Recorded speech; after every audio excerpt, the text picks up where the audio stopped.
السلام عليكم ورحمة الله وبركاته. أحيانا يجلس الناس على صحن واحد، مجموعة من الناس على صحن واحد.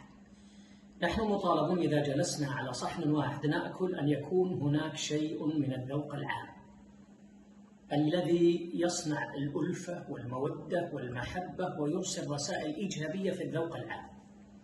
البعض الآن يأكل بالشوكة ويأكل بالملعقة والأمر في سعة والحمد لله.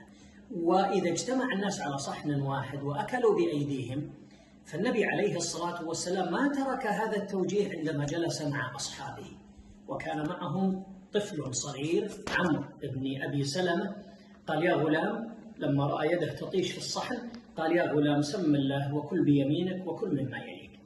من الإشكالات التي تقع من البعض وهي نادرة في الحقيقة، لكننا مطالبون بأن نلفت النظر إليها. هذا صحن والناس يجلسون عليه، بعضهم إذا جلس وبدأ يأكل يفعل هكذا. ليش تأخذ عن يمينك وعن شمالك؟ لماذا تأخذ نصف دائرة في الصحن؟ خطأ، هذا ليس من الذوق العام.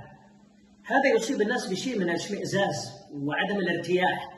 لها آثارها الجسدية والنفسية والاجتماعية والأخلاقية. الناس تنفر منك إذا فعلت هذا.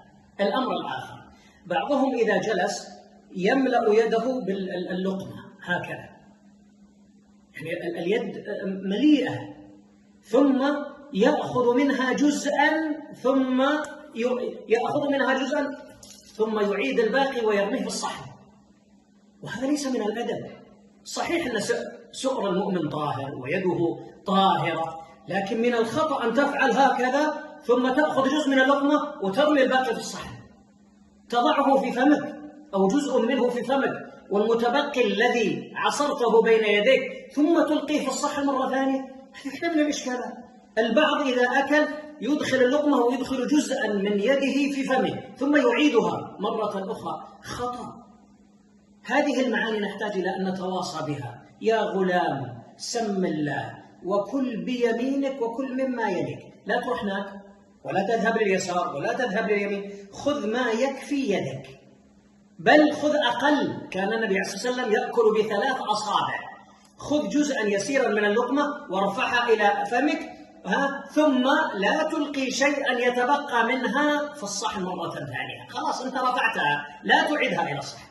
هذه من القضايا المهمة التي يجب أن ننتبه لها من أجل أن نحدث بيننا ألفة ومودة ومحبة وتقارب وتآلف إذا جلسنا على صحوننا، وإلا حدثت الفرقة وحدث النفور والبعد. يصبح إذا رآك يذهب إلى مكان آخر. الأمر الآخر، اللحم.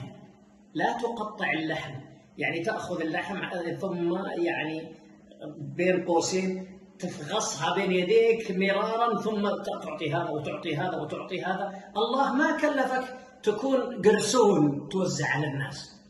فترة سابقة وجزء من الكرم نعم، لكن اليوم في ظل قيم الذوق العام وهي مما يتغير به الزمان والمكان. فنحن مطالبون، خلاص الطعام موجود، كل يأكل ما يريد، اتركه يأخذ القطعة من اللحم التي يريدها ولا تفرض عليها أنت ما يأكل. ترى بعض الناس تتقزز وتصاب بشيء من القرف إذا فعل معها هذا. هذه بعض النصائح التي نحتاج لها. لا يقول أحد تركت القضايا وتركت الكذا وجئت إلى مسألة الأكل واللقمة والكذا. النبي صلى الله عليه وسلم وهو قدوتنا لم يترك هذا التوجيه عندما جلس مع أصحابه على الطعام. شكرا لكم. اليوم تنتشر أمراض، تنتشر فيروسات، تنتشر كذا. مطالبون بأن نعي قيم الذوق العام لآثارها كما قلت الجسدية والنفسية والاجتماعية والأخلاقية والصحية، لنتعاون على كل خلق جميل. شكرا.